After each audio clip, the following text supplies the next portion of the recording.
Bapak Ibu nggak berdiri Bapak Ibu ya? Ya, atau mungkin kalau berdiri agak sulit ya. Oke, ya saya ucapkan selamat pagi SP12. Apa kabar SP12? Oke, tepuk tangan yang meriah Bapak Ibu sekalian. Nah, sebelumnya saya ucapkan terima kasih kepada Bu Valen. Ya, Bu Valen ini. Ya. Oh, Bu Yeti ya? Iya. Terus Valen itu siapa Valen? Oh, Valen Yeti ya. Karena kemarin saya juga menghadiri SB10 itu ada Bu Destika. Jadi jujur aja bingung, karena kan dekat nih, jadi bingung Bu Yeti itu yang mana, Bu Destika itu mana. Yang penting saya jawab, ya saya bisa, gitu aja ya. Oke, tepuk tangan buat Bu Yeti dong, tepuk tangan ya. Terima kasih dari saya. Terus Pak Anho, yang tadi saya ketemu dia ada di Grand City yang lagi belajar dari Jordan Belfort, dan saya pun juga tadi menghadiri. Tepuk tangan buat Pak Anho. Dan yang paling penting adalah tepuk tangan buat Bapak Ibu sekalian yang hadir tempat ini. Tepuk tangan karena dia. Nah, Bapak Ibu, saya mau ada kesepakatan nih Bapak Ibu ya. Jadi tadi pada waktu saya perhatikan ya, itu beberapa orang Bapak Ibu ya, nggak ada di SB12 saja, di tempat-tempat lain juga kadang-kadang itu pelit tepuk tangan Bapak Ibu. Ya, padahal pada waktu tepuk tangan boleh nggak paradigmanya dirubah? Pada waktu tepuk tangan itu karena Anda mendapat sesuatu dan Anda mengamini itu terjadi pada hidup saya. Amin. Jadi tepuk tangan yang ada di SB12 bukan tepuk tangan untuk speakernya. Kenapa? Karena speakernya udah bosen ditepuk tanganin. Ya, mau ditepuk tanganin, nggak ditepuk tanganin, udah sukses by Prudential, betul nggak? Karena kan hasilnya bakal begitu kan? Ya. Jadi speakernya nggak perlu tepuk tangan. Tapi kalau Bapak Ibu nanti dapat inspirasi, masuk akal, dan gua mau seperti itu, tepuk tangan sebenarnya buat diri Bapak Ibu sekalian. Itu satu ya.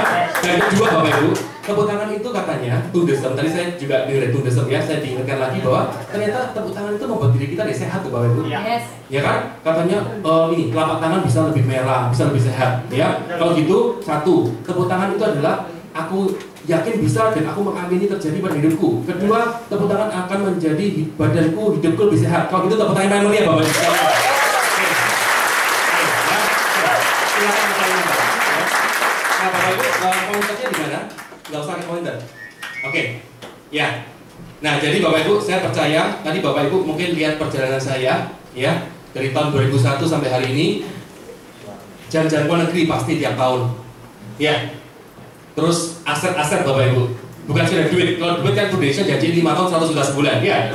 Duit itu pasti, ya. Tapi jalan-jalan luar negeri dengan keluarga, terus aset-aset dan masih banyak hal-hal lain yang tidak dapat di Prudential. Saya percaya kalau ada satu orang yang telah mencoba bisa. Tentunya hal ini juga berlaku untuk Bapak Ibu sekalian di tempat ini. Amin.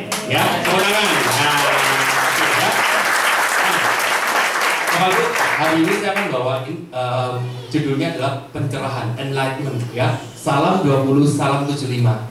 Apa ini salam 20, salam 75? Judulnya kok kelihatannya aneh sekali. Ya, tapi semoga Bapak Ibu setelah ikut acara ini Bapak Ibu bisa paham.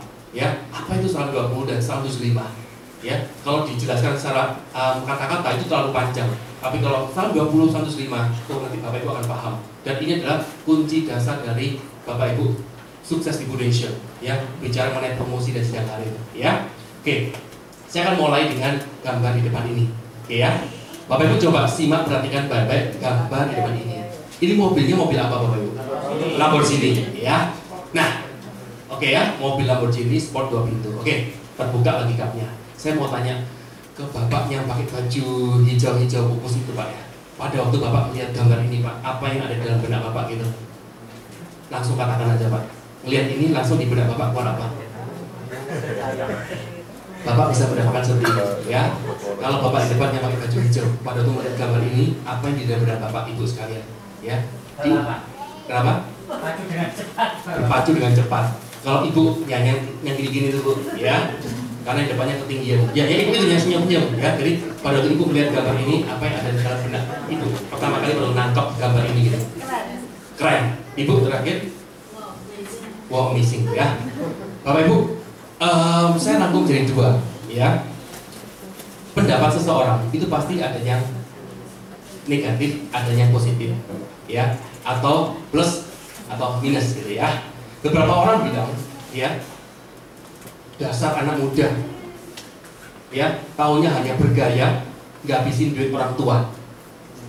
Buktinya tuh lihat, anak muda udah naik mobil mewah, balapan di tengah jalan gitu. Tapi ada juga orang yang beranggapan seperti ini.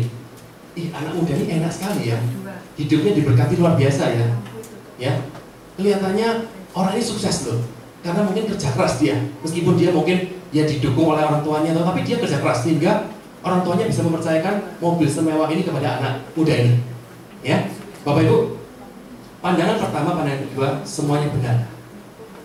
Bapak Ibu coba perhatikan, apa yang keluar dari perkataan kita itu tergantung dari apa yang ada di dalam pikiran kita. Ya, pada saat kita fokus pada hal-hal yang baik-baik, yang keluar dari perkataan mulut kita itu adalah hal yang baik-baik juga gitu. Tapi pada saat kita fokus pada hal-hal yang negatif atau kekurangan yang terucap dari mulut kita, itu pun juga hal-hal yang negatif atau yang kurang itu Bapak Ibu. Ya, mungkin Bapak Ibu pernah saya katakan ya, mungkin Bapak ini juga, saya pernah bilang seperti ini. Apa yang Anda fokuskan berkali-kali, berulang-ulang, berkali-kali, berulang-ulang, berkali-kali, berulang-ulang, Anda sebenarnya lagi mengundang hal tersebut datang pada kehidupan Bapak Ibu sekalian. Ya, coba sekarang. Mungkin Bapak Ibu udah tahu ya. Bagi yang belum tahu, coba kita main sama-sama. Ya, telunjuk jari diangkat semuanya Bapak Ibu. Telunjuk jari diangkat semuanya, ditaruh 50 cm di depan mata Bapak Ibu sekalian di tengah-tengah. Oke, Bapak Ibu semuanya melihat ke area saya, tapi tetap fokusnya hanya ke jarinya Bapak Ibu. Oke, sudah ya? Pada waktu Bapak Ibu fokus pada jari telunjuk Bapak Ibu sekalian, oke, gambar jarinya gimana? Jelas. Jelas ya? Karena fokusnya ke jari Bapak Ibu sekalian. Nah, gambar Michaelnya gimana? Kurang. Sekarang gantian. Jarinya tetap di depan. Ya, Bapak Ibu sekarang lihat ke Michael semua, jarinya tetap di depan. Ya. Nah, gambar jarinya gimana sekarang? Kurang. Gambar Michaelnya gimana? Jelas. Oke ya. Gak apa-apa, tepuk tangan buat anak kecil ini. Tepuk tangan dong, buat semangat ya. Sudah semangat ya. Gak apa-apa, itu artinya semangat ya. Oke, it's okay, it's okay. Oke. Nah, jadi Bapak Ibu, ya, fokus, ya, tujuan dari fokus, ya, itu adalah mengundang hal yang kita pikirkan berulang-ulang datang pada kita. Pada waktu kita fokus, kita menghapus yang lain. Saya ulangi lagi ya. Pada waktu kita fokus, kita menghapus hal yang lain. Oke? Ya. Nah, Bapak Ibu, sekarang pada waktu Bapak Ibu melihat Prudential, mau melihat gambarnya, maknanya, atau apanya pun itu, apa yang ada di dalam benak Bapak Ibu sekalian? Ya, macam-macam. Ada yang bilang bahwa ngelihat Prudential, ngelihat 100 juta sebulan. Karena di Prudential udah lebih dari 1000 orang yang income-nya 100 juta sebulan. Di kantor saya pribadi, SB8, itu kalau Bapak Ibu mau lihat PPH, itu ada 7 orang yang udah 100 juta sebulan. Ya, saya yakin di kantor ini pun juga lebih dari 3 orang, 4 orang, 5 orang yang income-nya 100 juta sebulan. Ya, itu dari satu kantor. Bapak Ibu tahu nggak, kantor agensi di Indonesia ini ada berapa sekarang?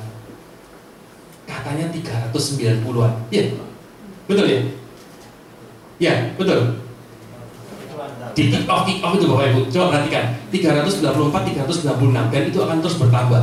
Surabaya aja ada 26 sekarang, ya. Yang terakhir itu adalah Pak Haryono. Bayangin, kalau di satu kantor ada yang kantor umumnya 5, tapi kalau di kantor Jakarta, satu kantor ada 50 orang. Ya kalau 1000 orang yang income-nya 100 juta sebulan itu masuk akal nggak Bapak Ibu? Masuk akal, ya. Oke. Jadi ada yang melihat Prudential ini lihat langsung 100 juta sebulan. Tapi ada yang lihat Prudential, mungkin ada yang benaknya Bapak Ibu sekalian, yang penting gua coba dulu, siapa tahu dapat tambah-tambahan income, ya toh? Tapi ada juga yang melihat Prudential, temanku sih banyak yang berhasil di sana. Gak usah muluk-muluk, dapat 2 juta, dapat 3 juta sebulan, udah cukup bagi saya, ya. Nah, Bapak Ibu, fokus Anda di mana? Itu yang Anda sebenarnya undang datang kepada kehidupan Bapak Ibu sekalian, gitu ya, ya. Dan Bapak Ibu coba perhatikan, orang-orang yang bergabung di Prudential, ada yang 2,5 tahun loh AM, betul ya? Kenapa? Gabungnya bulan 6, AAJI pas sama AAJI bulan 6 selesai, bulan 7 mulai kerja, akhirnya setengah tahun naik UM, setahun lagi naik SUM, setahun lagi naik AM, 2,5 tahun nggak? Oke, ya. Ada yang 4 tahun jadi AM sesuai sistem. Ada yang molor-molor 5 tahun jadi AM. Bahkan ada yang 8 tahun jadi AM. Ya, mau tahu yang 8 tahun dari AM? Pernah dengar Pak Ramali nggak Bapak Ibu? Pak Ramali itu kalau Bapak Ibu lihat buku Achiever 2 tahun yang lalu, ya, dia top FGI nasional dari Padang.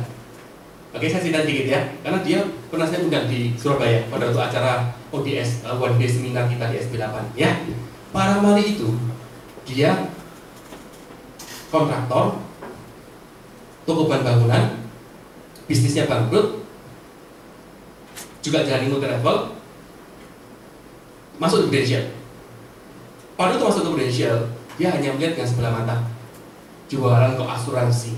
Oke, tapi pada saat melihat dengan sebelah mata, dia tetap merekrut karena dasarnya orang multi level, dia merekrut kurang lebih 40 teman-teman. Aku ngomong agen lah ya, teman-teman gitu ya. Ya. Nah, pada tuh 40 teman-teman ini, dia nggak serius. Dia fokusnya tetap di multi levelnya, di pekerjaan yang sebelumnya, melihat dengan sebelah mata tadi. Oke ya? Nah, suatu ketika tahun berikutnya, dia ini menghilang kelihatannya dari Prudential. Tapi yang dari 40, 2 orang jadi UM. Oke? Tahun berikutnya dia menghilang, tapi dari 2 ini naik jadi SUM. Dan di tahun ketiga, tahun keempat, 2 orang ini AM dan dia baru klik, akhirnya dia baru naik jadi UM. Jadi 8 tahun. 4 tahun ditinggalkan, 4 tahun jadi AM, jadi 8 tahun kurang lebih. Tapi yang penting nasibnya, endingnya juga AM. Ya, Bapak Ibu. Jadi hari ini saya mau bicara yang simple-simple, yang enak didengar telinga. Ya, Bapak Ibu, kunci sukses salah satu di Prudential itu adalah bertahan. Ya, ada hambatan, ada halangan apapun itu Bapak Ibu yang datang pada Bapak Ibu sekalian, datang dengan semangat, pulang ada masalah keluarga yang harus terpaksa mau nggak mau harus fokus ke keluarga, kan juga nggak bisa toh, ya kan? Tambah stres kalau kita paksakan. Yang paling penting bertahan aja di Prudential. Anda mau fokus, Anda nggak fokus, tapi kalau Anda benar-benar udah ngerti pengetahuannya, pengertiannya adalah wisdom, kebijaksanaannya udah benar. Kalau udah paham, ya 2,5 tahun. Tapi kalau nggak paham, berusaha bertahan loh. Ya, mau 2,5 tahun AM, mau 4 tahun, mau 5 tahun, mau 8 tahun AM. Yang paling penting, kalau Anda bertahan di Prudential, nasib Anda adalah agency manager dan 111 bulan.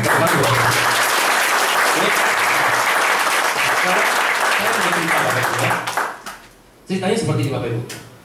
Pertanyaannya adalah, kenapa kok ada yang 2,5 tahun, kenapa ada yang 4 tahun, kenapa ada yang 5 tahun, kenapa ada yang 8 tahun? Saya mau kasih ilustrasi mengenai cerita Raja dan Gajah. Mungkin Bapak Ibu udah pernah dengar Raja dan Gajah di tempat ini? Belum. Oh iya? Oke, saya ceritakan gitu ya.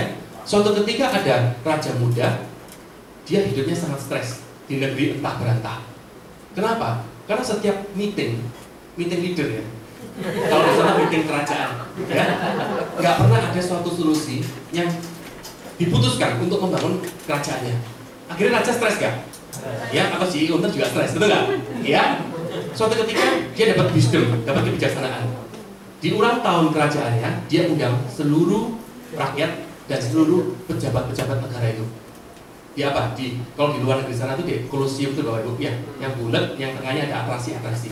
Di tengah-tengah acara, si raja ini jalan ke tengah-tengah Colosseum, datang dengan membawa seekor gajah.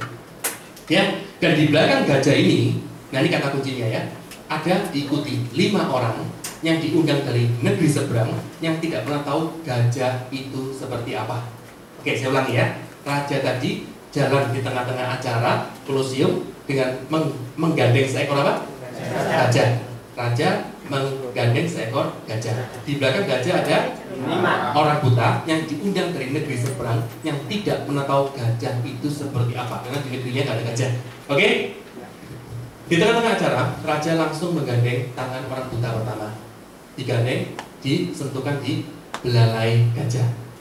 Orang buta kedua digandeng, disentuhkan di gading. Orang buta ketiga di telinga, orang buta keempat di kaki, dan orang buta kelima disentuhkan di ekor gajah. Raja tanya seperti ini, "Hai orang buta pertama, apa itu gajah?" Gajah itu adalah ular piton. Betul nggak Bapak Ibu? Ada yang bilang betul, ada yang bilang salah. Next ya. Hai orang buta kedua, gajah itu apa? Gajah ini seperti tombak yang tajam. Betul nggak Bapak Ibu? Ya, ada yang bilang betul, sedikit yang ngomong salah. Hai orang buta ketiga, gajah itu apa? Seperti kipasnya besar. Oke. Hai orang buta keempat, gajah itu apa? Gajah itu seperti pilar rumah, kolom rumah tuh. Hai orang buta kelima, gajah itu apa? Gajah itu seperti pembersih debu-debu di rumah. Bapak Ibu, gajahnya ada berapa? Loh, kenapa kok ada 5 pendapat? Karena orang ini ternyata nggak memiliki pengetahuan tentang gajah, nggak pengerti tentang gajah itu seperti apa, dan nggak memiliki kebijaksanaan bahwa oh inilah seekor gajah. Bapak Ibu, jadi pada itu melihat Prudentialnya satu, tapi berbagai pendapat yang ada di Prudential ini, pendapat Anda yang menentukan masa depan Anda di Prudential. Ya, oleh karena itu, gimana ya Michael supaya gua punya pendapat yang paling sempurna? Pertanyaannya adalah, apakah Bapak Ibu mau membuka hati benar-benar, ya, memahami peluang yang ada di Prudential ini?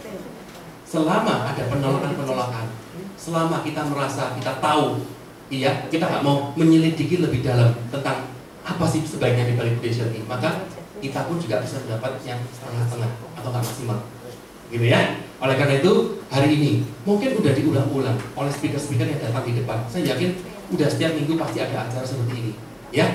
Mungkin Bapak Ibu, ada orang yang klik setelah ketemu dengan speaker ke-30, ada yang ketiga, ada yang ke-50, ya. Ya, tapi Bapak Ibu, semua itu kembali kepada keterbukaan keterbukaan hati Bapak Ibu sekalian untuk menerima hal-hal baru yang bisa untuk Bapak Ibu berkembang. Oke? Nah, saya mau cerita, ya, setelah cerita Raja dan Gajah, saya mau cerita mengenai diri saya sendiri. Saya udah pernah cerita tentang diri saya di tempat ini enggak? Belum ya? Ini belumnya belum beneran atau enggak ya? Atau yang beneran kemarin ada semua hari ini ya? Oke, saya seorang arsitek. Saya lulusan dari Petra, ya. Lulus arsitek, saya nggak mau kerja ikut orang. Kenapa? Kakak kelas saya, cum laude, namanya Estelita. Sekarang kelihatannya dosen luar biasanya di arsitek. Pada waktu lulus hanya digaji 750.000 per bulan, ya. Bagi saya nggak cukup 750.000 itu per bulan.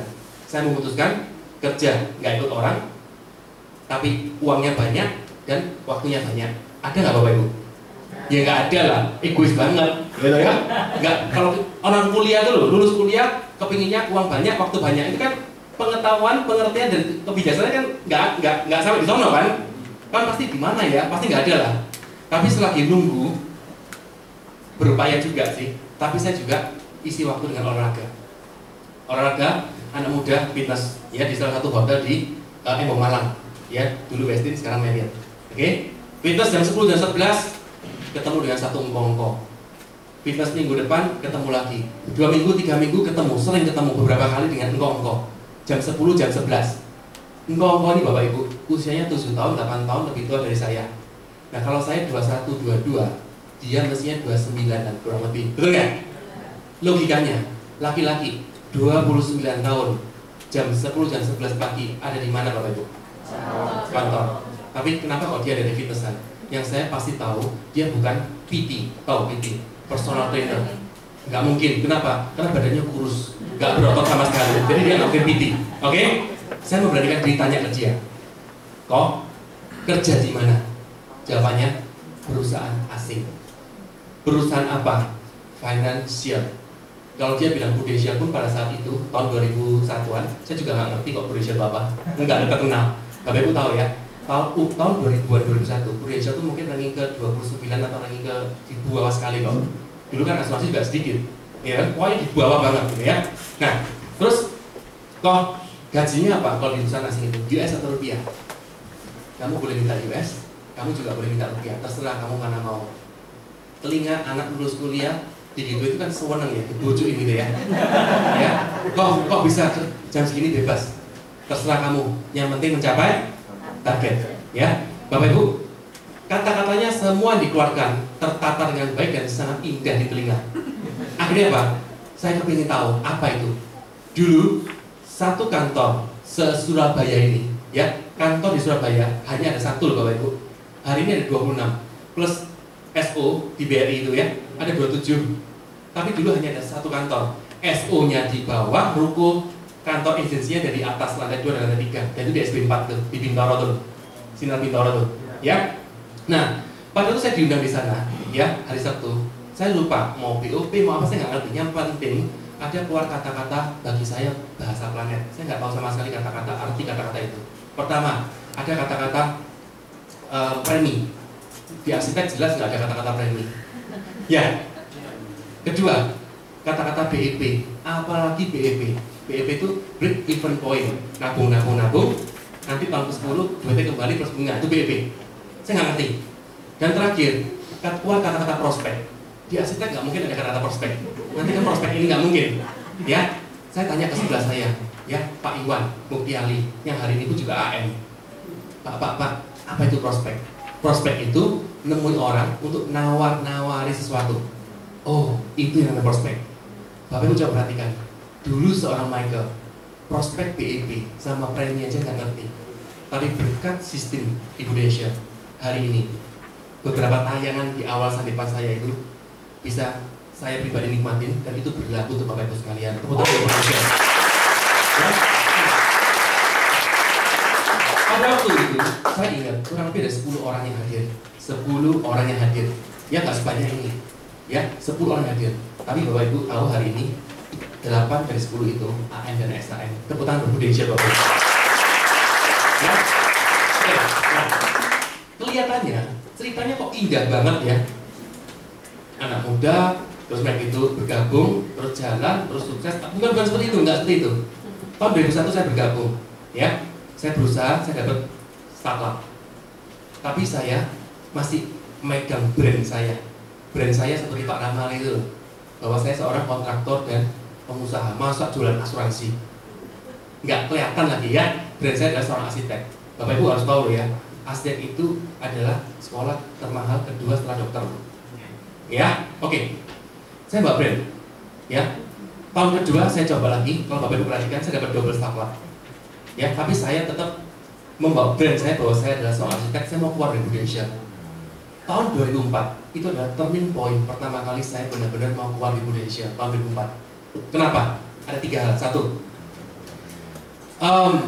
Pada waktu itu Bapak Ibu, Indonesia pernah pilot tahun 2004 di bulan April. Tapi 1,5 bulan Indonesia juga pulih kembali dan tetap 2004 nomor 1. Jadi benar-benar bukan keuangan Indonesia yang membuat pilot, tapi karena oknum. Oke ya? Tapi setelah istilahnya apa? Enforce kembali perusahaannya, undang-undang dirubah di Indonesia sehingga nggak ada bisa oknum memainkan asuransi itu. Ya, hanya pemerintah. Dan asuransi nggak saya tutup ya, tapi diakuisisi. Oke ya? Pertama Indonesia pilot. Kedua, Tuhan memberkati saya Bapak Ibu, agen, ya, yang katanya Syahrini itu cetar, membahas surga dan bumi Bapak Ibu, ya. Jadi karakternya itu membuat malaikat pun terkejut dan bertepuk tangan gitu melihatnya, gitu ya. Tapi gitu-gitu hari ini tetap PC loh Bapak Ibu, 2 tahun terakhir ini ya, ya. Tapi nggak usah sebutin namanya ya. Dan hari ini dia punya 3 GE loh, dan tentunya SAM dia, ya. Itu anak saya, ya. Oke, tapi dari itu lewati beliau saya terbentuk karakternya luar biasa. Yang ketiga Bapak Ibu, saya baru dapat nasabah 3 miliar di tahun 2004. 2 minggu kemudian Indonesia pilot. Waktu pilot semua dana nasabah dibekukan, nggak bisa diambil, nggak bisa ditarik, nggak bisa di otak-atik, nggak bisa. 3 hal ini Bapak Ibu yang membuat saya memutuskan inilah turning point saya keluar dari bisnis ini. Ya, keluar pun aja ada turning pointnya loh Bapak Ibu ya. Bapak Ibu pelajari nggak di sini? Tahun pertama dapat luar negeri, tahun kedua double startup, tahun ketiga malah double startup akhirnya double startup leader. Kalau Bapak Ibu perhatikan saya dapat 5 tiket pada waktu itu. Ya, 1 per klien. Ya kan, kalau saya kan jualan pakai nama adik saya, Norbert Alvin. Saya sebagai leader dapat 2 dari 4, 1 per klien dengan orang tua saya. Ya. Nah, Bapak Ibu udah nikmati loh Bapak Ibu, tetap mau keluar. Kenapa? Karena saya sibuk mainkan brand saya bahwa saya adalah seorang arsitek. Oke, ya.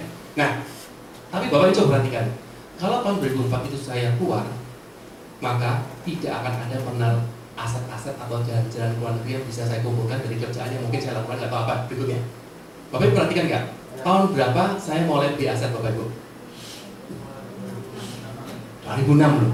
Kalau 2004 saya keluar, mungkin bantu papa atau mau kerja ikut orang, tidak akan pernah ada aset sampai hari ini ada 13 aset dan jalan-jalan luar negeri tiap tahun terus. Ya, jadi seperti pesan saya, salah satu kunci sukses di Prudential, gak usah pusing mikirin bagi yang agen, gak usah pusing mikirin nanti SUM gimana ya, UM aja masih berat, gak perlu mikirin itu. Yang penting salah satunya adalah kuncinya bertahan aja. Kalau stres atau apa ya, ngobrol dengan leader, yang penting duduk ya acara-acara seperti ini, liatin aja. Kadang-kadang kalau pada itu ada speaker bicara, Anda nggak ngerti karena Anda lagi galaunya luar biasa, nggak apa-apa, tetap duduk aja, ya, bertahan ya. Nah, dan saya juga berterima kasih kepada boleh tepuk tangan buat Pak David Hendrawan. Nah, Bapak itu tahu kan Pak David Hendrawan? Ya, itu kalau Pak David itu kalau saya bilang itu ya, kan saya selevel dengan dia gitu ya. Itu kalau punya mulut kan nggak dikunci Bapak David kalau ngomong, ya. Semuanya mau enak Bapak Ibu. Tahun 2005 awal, ya. Dia masuk ke ruangnya Pak Ivan, karena saya kebetulan ada di ruangnya Pak Ivan. Pak Ivan nggak ada, kan dulu kan kantornya hanya satu. Ya, dia tanya gini, Michael, tahun depan gimana progresmu? Masih mau keluar negeri lagi? Ya, masih mau dapat prestasi lagi? Saya dengan rendah hati atau rendah diri, saya nggak jelas pada waktu itu ya. Ya, karena saya udah hampir nggak aktif kan ya di tahun 2004 itu, saya bilang ya mau gitu ya. Tapi melalui beliau itu Bapak Ibu merupakan yang membuat saya jadi tergerak gitu Bapak Ibu ya. Dan ternyata kalau Bapak Ibu perhatikan tahun 2005 ke Jepang ya, itu saya dapat berapa tiket? 6 tiket, 2 leader, 2 agen dan 2 guru kaya. Ya, jadi hari ini orang-orang yang sukses di Prudential, jangan pernah Bapak Ibu lihat bahwa mereka itu seperti dewa yang mungkin terlalu sakti gitu Bapak Ibu ya. Mereka pun juga pernah mengalami masa-masanya, ya. Tapi Bapak Ibu hari ini karena saya bertahan, saya bisa cerita ke Bapak Ibu sekalian. Betul nggak Bapak Ibu? Oleh karena itu, hari ini sampai nantinya AM Bapak Ibu sekalian, kumpulkan story-story Anda itu. Catat. Suatu saat pada waktu ada AM, pada waktu ada SUM nanti, ceritakan ke mereka supaya bisa memberkati mereka itu. Bahwa untuk jadi AM itu nggak semudah yang orang-orang di luar sana bilang, harus ada pengorbanan dan perjuangannya. Dan setiap orang punya ceritanya berbeda-beda.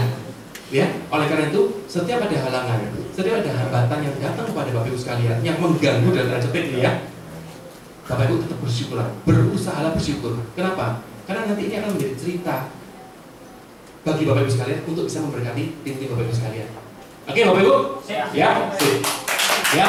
Nah, Bapak Ibu, untuk sukses di Prudential, saya ingin ajak Bapak Ibu untuk berandai-andai seperti seorang anak kecil. Seorang anak kecil itu kalau diberitahu gurunya di sekolah, ngomongnya gimana kalau anak TK itu? Baik Bu Guru, gitu ya? Ya? Nanti pulang segera pulang ya, ketemu dengan papa mama ya. Baik Bu, besok datang pagi jam 7 pagi ya, bawa ini ya. Baik Bu, gitu. Baik Bu, gak ada yang ngomong menolak sama sekali, gak ada. Ya? Saya ingin Bapak Ibu hari ini bukan fisiknya ya, tapi cara pandangnya saya ajak untuk jadi seperti anak kecil. Anak kecil itu Bapak Ibu melihat semuanya itu katanya mungkin. Mau bukti, tanyain anaknya masih kecil 5 tahun, cita-citanya apa? Kalau udah masuk ke playgroup atau masuk STK loh ya, pasti ngomongnya kan mau dokter, insinyur atau apapun gitu kan. Cita-citanya padahal bisa nggak dia? Nggak ngerti mungkin arti kata dokter. Tapi karena diberitahu bagus gini, akhirnya ya diulang-ulang terus menerus gitu. Ya, nah sekarang Bapak Ibu coba Bapak Ibu lihat ada gambar di film di depan ini, bisa diklik gambarnya, ya. Diklik. Tadi ini mungkin ngambilnya dari luar ya, jadi nggak nyambung. Kalau gitu coba ambil materi dari yang itu aja, dari aslinya aja Pak. Ambil materi dari aslinya. Bukan, di sini. Ini coba diklik. Yes, dari sini. Ini mana, ini pointer mana ya? Oh tengah, ini diklik. Oke. Nah, ini diklik tadi ini ya. Oke, kalau gitu keluar aja. Nah ini ya. Oke, ini ada suaranya. Bapak Ibu bisa lihat ya. Pikirkan pada waktu Anda masih kecil, Anda menganggap bahwa semuanya sangat mungkin. Pada saat Anda ingin jadi Superman, Anda tinggal ambil anduk, Anda ambil selimut, Anda pakai, dan Anda mengatakan, aku Superman. Pada saat Anda melihat sapu ibu Anda mengendarainya, dan Anda mengatakan, hore, aku seperti nenek sihir. Pada saat Anda ingin memanjat pohon, dan Anda tahu mungkin jatuh, tapi Anda begitu saja mudah untuk memanjat pohon. Anda punya ide-ide dan Anda membuatnya terjadi. Kenapa? Karena Anda percaya. Tetapi pada saat Anda beranjak dewasa, semuanya kelihatannya berbeda Bapak Ibu. pada saat Anda gagal di sekolah Anda berpikir bahwa aku kelihatannya tidak akan pernah bisa. Pada saat Anda mulai ingin berhubungan lebih lanjut dengan pasangan Anda berpikir bahwa kelihatannya ini bukan waktu yang tepat. Pada saat Anda ingin memulai bisnis, Anda berpikir mungkin tidak akan mudah. Pada saat Anda sudah di dalam bisnis, banyak orang mengatakan, jangan ambil resiko.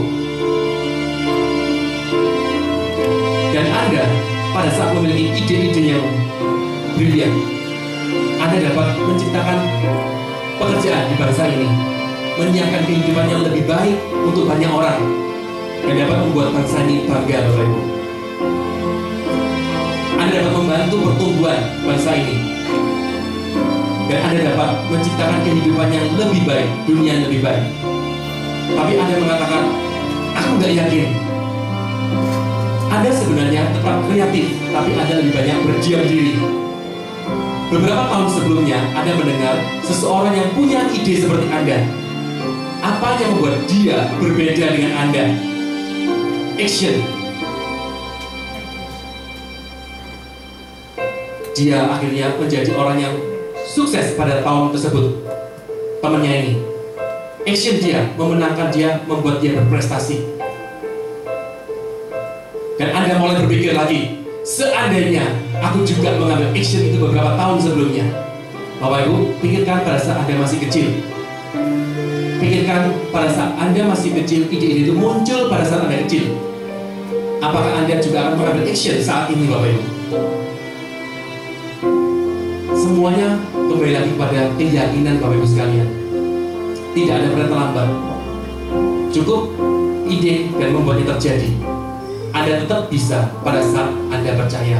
Tepuk tangan buat yang berpikir, Bapak Ibu. Ya? Nah, sekarang Bapak Ibu, untuk sukses di Indonesia, pernah dengar toh katanya gini, bodoh-bodoh ikut aja gitu. Bodoh-bodoh ikut, ya. Itu kalau mau dijabarin, itu jualannya luar biasa, Bapak Ibu. Anda wajib punya naluri seorang murid, Bapak Ibu. Ya, oleh karena itu di Jakarta beberapa GE pakai nama gini, Business Academy. Jadi contoh, Blue Light Academy, MRT, bisnis apa gitu, paham nggak? Ya, jadi akademi, sekolah gitu loh. Ya memang kenyataannya kita di Prudential atau mau sukses kita harus sekolah toh, sistemnya di Prudential, maksudnya seperti itu. Ya, dan berbicara mengenai sekolah, kita wajib memiliki naluri seorang murid. Murid itu kalau ditegur gurunya, iya, ya. Terus kalau disuruh besok kerjakan tugas, dikerjakan, ya. Milikan nurut, ya, milikilah naluri seorang murid. Karena murid itu mau mencatat, mau belajar, ya diarahkan juga mau ikut, gitu ya. Oke. Nah sekarang Bapak Ibu, berbicara mengenai Marina Bay Sands, apa sih di dunia ini yang saat ini nggak bisa dicapai oleh kita? Marina Bay Sands tahu nggak Bapak Ibu? Saya nggak ambil gambarnya ya. Hotel di Singapura yang mahalnya luar biasa itu. Semalam kami SP8 pernah ada kontes agency di sana, 4 hari 3 malam. Tapi nginep di sananya hanya semalam. Karena satu kamarnya itu 4,9 juta, itu yang paling murah Bapak Ibu. 4,9 juta semalam. Oke? Ya. Nah, Marina Bay Sands itu yang atasnya gedung 3 tower itu yang ada kolamnya dulu Bapak Ibu. Yang kolamnya kalau renang itu seolah kayak jatuh ke bawah itu loh. Kayak seperti itu ya. Nah, berbicara Marina Bay Sands Bapak Ibu, ada keajaiban lagi yang lebih luar biasa. Marina Bay Sands ini lewat. Yaitu Bapak Ibu pernah dengar nggak? The Oasis of the Sea. Ya, jadi kehidupan di tengah laut gitu ya. Ya, the oasis itu kan ada suatu kehidupan di padang gurun di tengah-tengah itu. Tapi suatu tempat yang kecil ada kehidupan. Tapi ini yang di tengah laut gitu ya. Nah, the oasis the sea of the sea ini Bapak Ibu, kalau Bapak Ibu mau nginep di sana, itu nggak tahu semalam ya atau paketannya itu 60 juta Bapak Ibu. Hotel ini kalau di Marina Bay Sands kan hotelnya gedenya luar biasa. Itu hanya bisa ada 2.500 kamar. Tapi kalau Oasis of the Sea itu 2.700 kamar. Hotel Oasis of the Sea ini itu terapung di atas air Bapak Ibu. Di dalam hotel itu, ya itu ada sungainya Bapak Ibu. Ya, nanti Bapak Ibu bisa lihat atraksinya ya. Hotel ini bisa ngangkut 8.500 orang dan biaya dibuat 140 triliun. Oke, ya. Dan hotel ini kapal ini ya, kapal yang gede untuk dibuat hotel ini itu hanya berlabuh di mulai dari Alaska atau kota-kotanya saya nggak ngerti di mana. Pokoknya udah bukan ke Asia gitu, di Amerika gitu ya. Nah, Bapak Ibu coba lihat Oasis of the Sea, film berikutnya. Coba lihat, nah ini diklik 3 kali. Bukan Pak, sebentar. Nah ini coba. Ya, klik coba gambarnya. Klik. Nah, klik.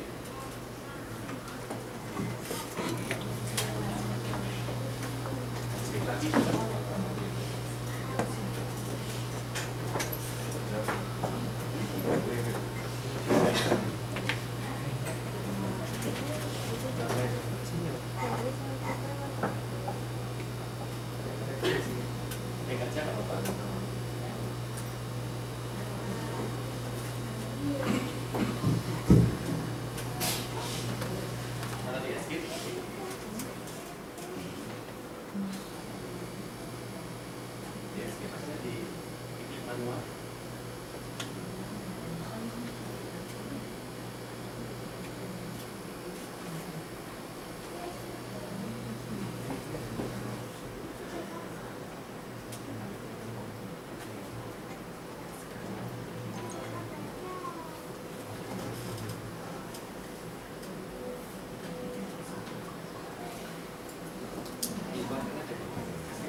Ya, kapal ini.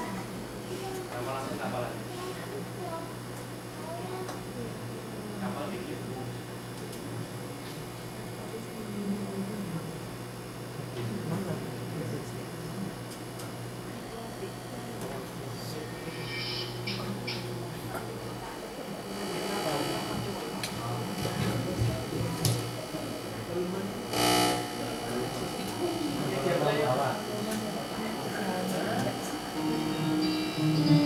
Apa yang di benak Anda ketika mendengar kota apung?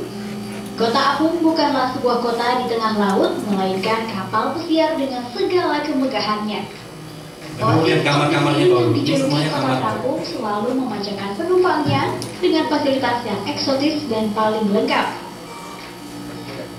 Kapal pesiar yang berukuran 5 kali lebih besar dibanding Titanic ini memulai pelayaran perdananya dari Denmark menuju Florida, Amerika Serikat.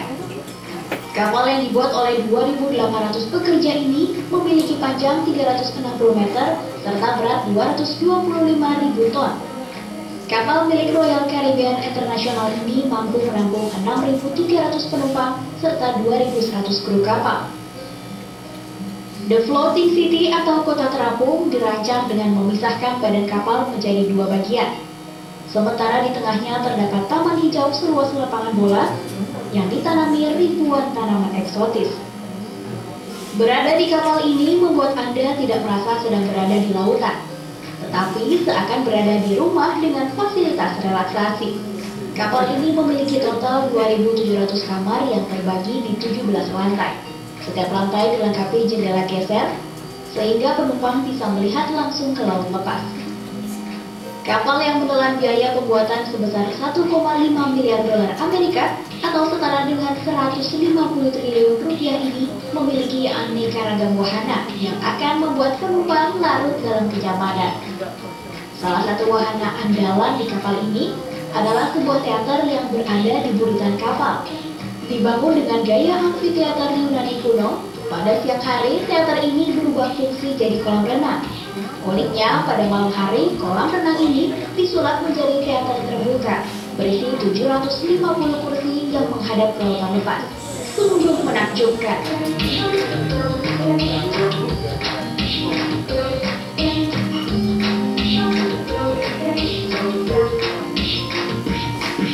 Tak hanya itu saja, gelagang es, lapangan golf, puluhan toko, dan restoran menyempurnakan fasilitas di kapal raksasa ini. Nah, yang paling difavoritkan pengunjung adalah The Rising Tide Bar.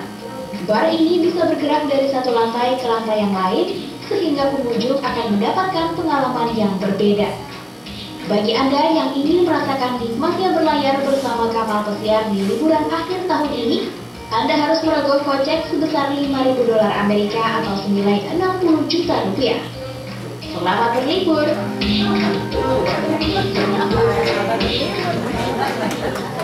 Tapi kamu tidak tertarik untuk merayakan tahun baru di sana? Tertarik sekali sih, tapi saya kayak mikir karena 60 juta ya. Gimana, ditabung aja? Ditabung aja ya saya rasa. Itu memang membuat kita mencoba, apalagi jumlah kapasitas tadi penumpang plus awak sekitar 8.400 orang di dalam event ini, berarti 3 kali lipat, hampir 3 kali lipat dari jumlah kapal Titanic yang tenggelam tahun 1912.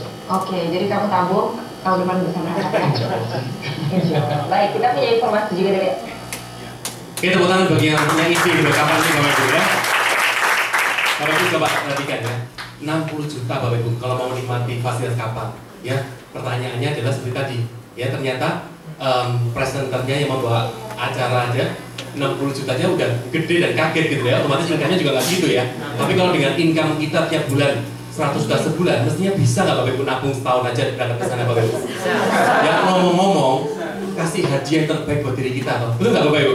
Ya, oke, ya. Nah sekarang saya ingin mengajak Bapak Ibu, kenapa sih kok Michael tadi styling film ini? Supaya Bapak Ibu punya suatu kesepakatan dengan saya bahwa hari ini apa sih nggak mungkin itu Bapak Ibu? Betul nggak? Ya, oke. Kembali ke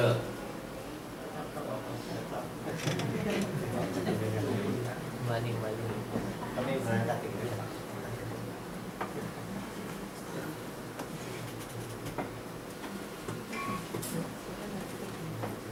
seperti tadi aja, kembalikan ke awal. Itu